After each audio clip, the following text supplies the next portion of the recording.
when I first got here, I said I was going to look, listen, and learn, and that's exactly what I've done for the first 100 days.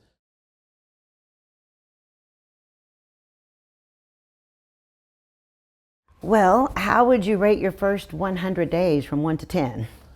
Look, I'm going to give it a 10. Why? First of all, the officers are amazing. This is a great department, and the city is one of a kind.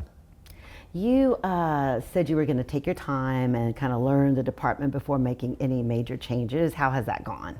It's going good. Like when I first got here, I said I was going to look, listen, and learn, and that's exactly what I've done for the first 100 days. Slowly started making changes that I feel are really good for the department, but doing it slow enough to where I can get buy-in from everyone, not only the officers, but the entire city. What have you learned about this department since you got here? Well, I learned that they want to be good. They want to be great. One of your goals was to also wait before you make command staff changes. You just did that on Friday. You allowed everybody to just come in. How did you decide on who you were going to promote? Well, one of the things that was important, I wanted to make changes and promote those who are respected by officers, respected by community leaders. But a part that was really important to me was those who are known as mentors, those who have built bridges for others that follow them. And that part right there will make this department even greater. You didn't make any demotions. Was that? I don't think it would be fair to anyone to get demoted within 90 days. Demotions, if a demotion will come, it won't come within 90 days, maybe around a year.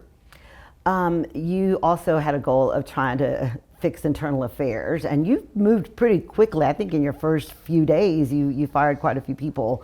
So how's that going, streamlining internal affairs and getting those cases through faster? Look, it's something that I'm definitely keeping my eye on. We're working through it. Unfortunately, some officers got fired, but those who got fired deserve to get fired for the good of the department and the city.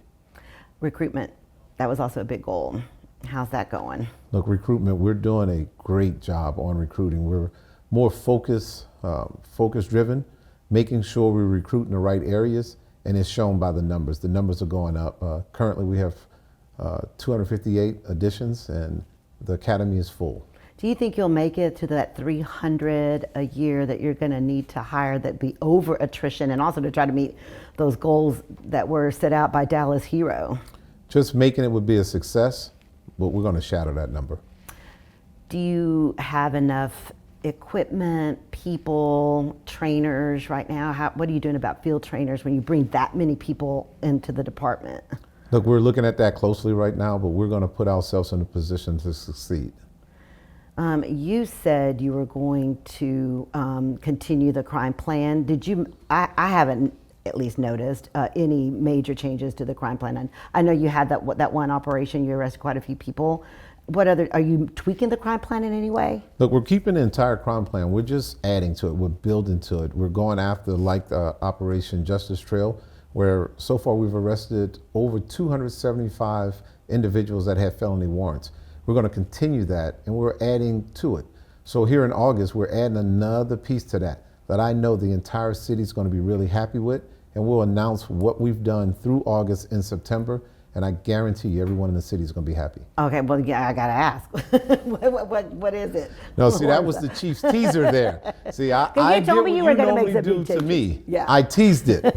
In September, you'll get to know, but I'm telling you, the entire city is going to be happy with the proactiveness that we're doing on this operation in August. You said that you were going to focus also on trying to combine some of the units. Maybe you thought that some of the units were all doing the same thing. Have you decided what you were going to do when it comes to narcotics and P&I? I mean, I saw you promoted somebody and put them over P&I, so I'm assuming you're keeping P&I, or are you making any changes when it comes to reshuffling the department? We had a really good meeting last week where I met with all of the officers in those divisions, and then I had a meeting prior to that where I met with the leadership in those divisions. And we will be making some adjustments. I feel like it's going to be very important that I give P&I and some of the gang units some more tools to be more successful, and we're working on that right now. Like what kind of tools?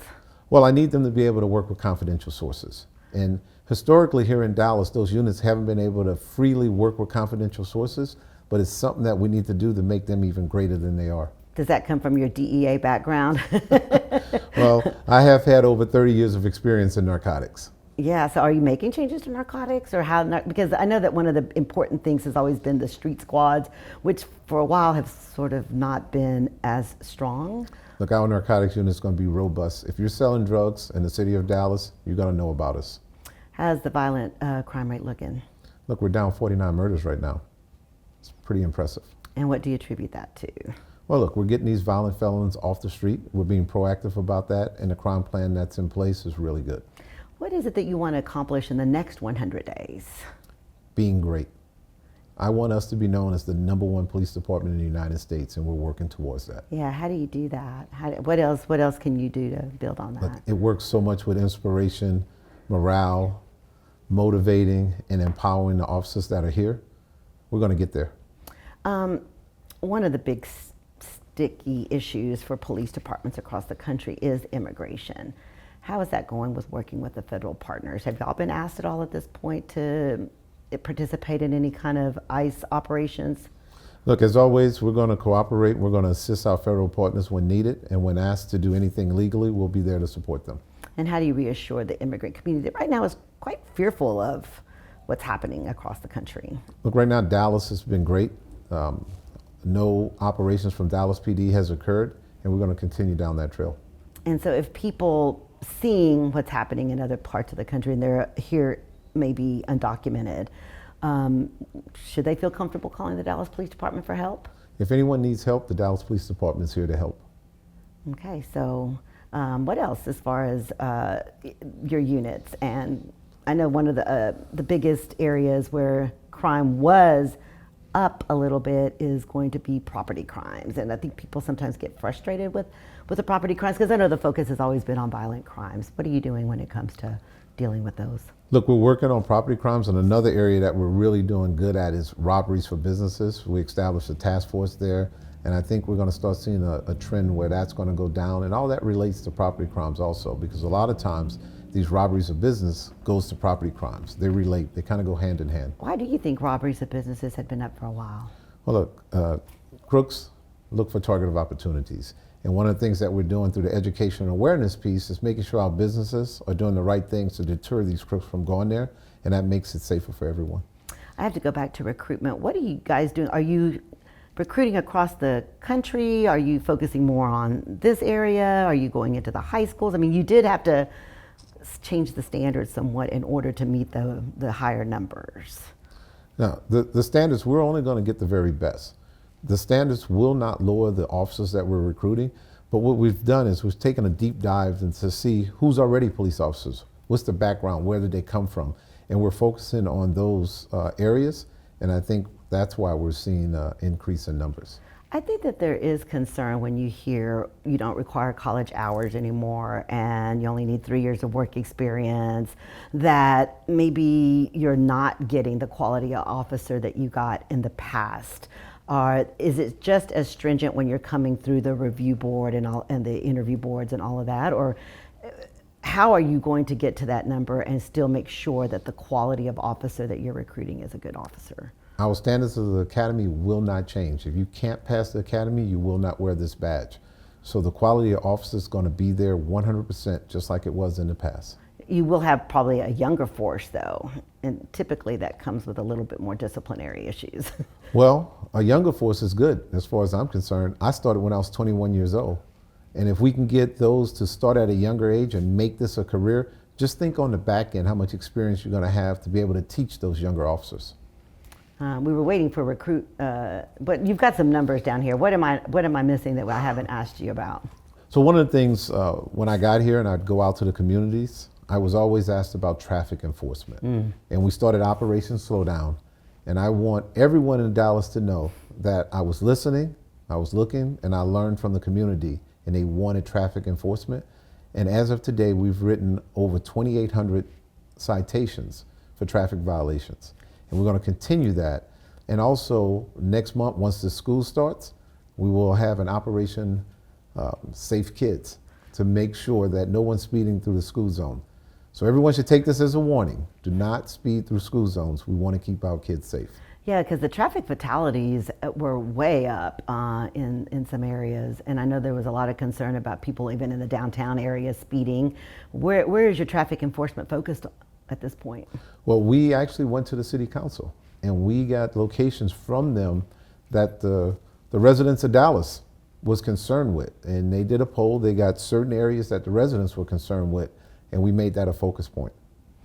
And so you feel like it's helping, it's bringing down the crashes and the deaths? Well, the deaths are down right now. So in 2025, the deaths are down. Well, that's a good thing. Are you going to expand that unit? Well, look, right now we're looking at all personnel to figure out where we need the extra personnel, and that's in my next 100 days. I'm going to figure out what units needs the extra bodies, and we're going to place them right in the perfect area to keep the city safe.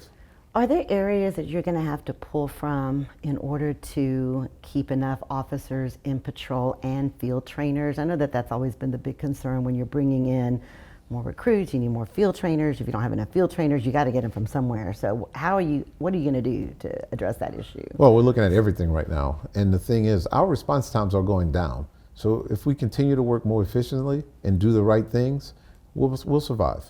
Are you still encouraging people to, a lot of those calls that can be done over the phone or not necessarily sitting an officer to, do you still encourage people to report, or people that just definitely want an officer? That sometimes slows down officers reporting to more critical incidents. No, absolutely. If there's a way that you can call in for certain report calls, we encourage that 100%.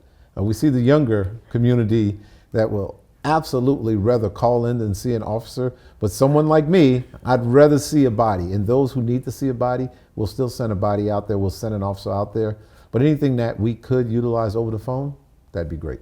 You've had several officer-involved shootings recently. And I know that when Chief Garcia was here, officers were getting shot at a pretty high number. I think maybe 18 of the shootings out of the 19 shootings were, and I'm just making that number off the top of my head, the majority of them, the officers had been fired upon first. How safe is it out there for officers at this point? Look, this is a profession that we choose to do. We understand the danger and the risks, and it has been shown, I know since I've been here, it's clearly been shown that a Dallas police officer will not run, that they'll go towards the crime, and that's what's been happening, and we're doing everything to keep the city safe. We have had 3 officers involved shootings, and all of the shootings that the officers did, they went by their training and they did the right thing. Yeah, you had the one just this weekend where officers actually had to chase down the suspect. And so you focus a lot on that, also on not only on the officers staying safe, but the mental health as well. The mental health is huge. It's something that we have to stay on top. I am really focusing on the wellness unit here. And Dallas has a really good wellness unit, but we're going to build that up because officers have to decompress. Officers need to go to counseling when they should go to counseling. And we're making sure that the officers get the proper counseling when they're needed. And all that does is make the city safer, and it also makes them work harder in the city. How are you feeling welcomed by the community? Do you feel like you're connecting? Look, it's been great. Everyone has to understand it's Dallas first for me. So I'm actually loving the stabs at Houston because I'm in Dallas and it's all about Dallas. Well, you might have a rival in Fort Worth pretty soon too, with Eddie Garcia possibly taking the job in Fort Worth. Are you guys going to do some recruitment because videos, or how are you going to handle that? It's not a rival. We're Dallas. So there's no rivalry with Fort Worth? No, there's no rivalry. Okay. But what do you say to people that say, well, it might hurt recruitment a little bit because, you got like a big name if he goes to Fort Worth? It's Dallas. We will be perfectly fine. Why do you think, officers would rather be here versus Plano or other places where they pay a lot more money? Look, it's the opportunity that we have here. It's the specialized division. It's the new culture that's being built right now. And everyone is understanding it. I'm hearing it, and I'm so excited about it. And it comes down to empowerment. It's coming down to the leadership team being able to really work with the officers and come up with creative ideas to make our city better. And it's going throughout the department. Empowerment is really important. It's not about one person, it's about the department and the city. You were thinking of possibly bringing in some of your own people. Do you feel like you haven't done that yet? You promoted a chief of staff within the ranks instead of bringing someone in. Why'd you do that? I realized how much talent the Dallas Police Department had. And at that moment, I was like, no need to bring anyone in. We're going to use the talent that's here. We're going to place them in the right position so everyone can succeed and make us the very best. All right. You wanted to, did we get the response times numbers yet? I know that our time's down. I don't have the exact seconds that it's down right now. So, What do you attribute that to, response times being down? Because that is something the department has struggled with a lot. look, a lot of it is from the whole point of me listening and learning. I went out and I actually talked to sergeants. I talked to senior corporals, and I said, how can we improve on this? They started giving suggestions on how we can improve. And I said, well, let's do it. Let's implement it. And the response times going down, it's not from me. It's not from me coming up with a great, fabulous new ideas. It's from the field saying, if we do this, this can happen. And it's working. So every division kind of tells you, and then you implement whatever program or whatever strategy you need in every division? So look, I like to walk around. I like to run from the command staff up here sometimes and just go to an office and I'll talk to officers. That's where the great ideas and suggestions are sometimes. Then I'll come back here and I'll say, hey, how about this? Yeah. This is what I'm hearing out there. And look, over the first 100 days, response times are going down. It's by the great work that's being done in the field. The one area where there's still a lot of struggle is Deep Ellum. I mean, I've been here almost 28 years, and Deep Ellum is hot and cold. Sometimes it's great, most of the time it's not.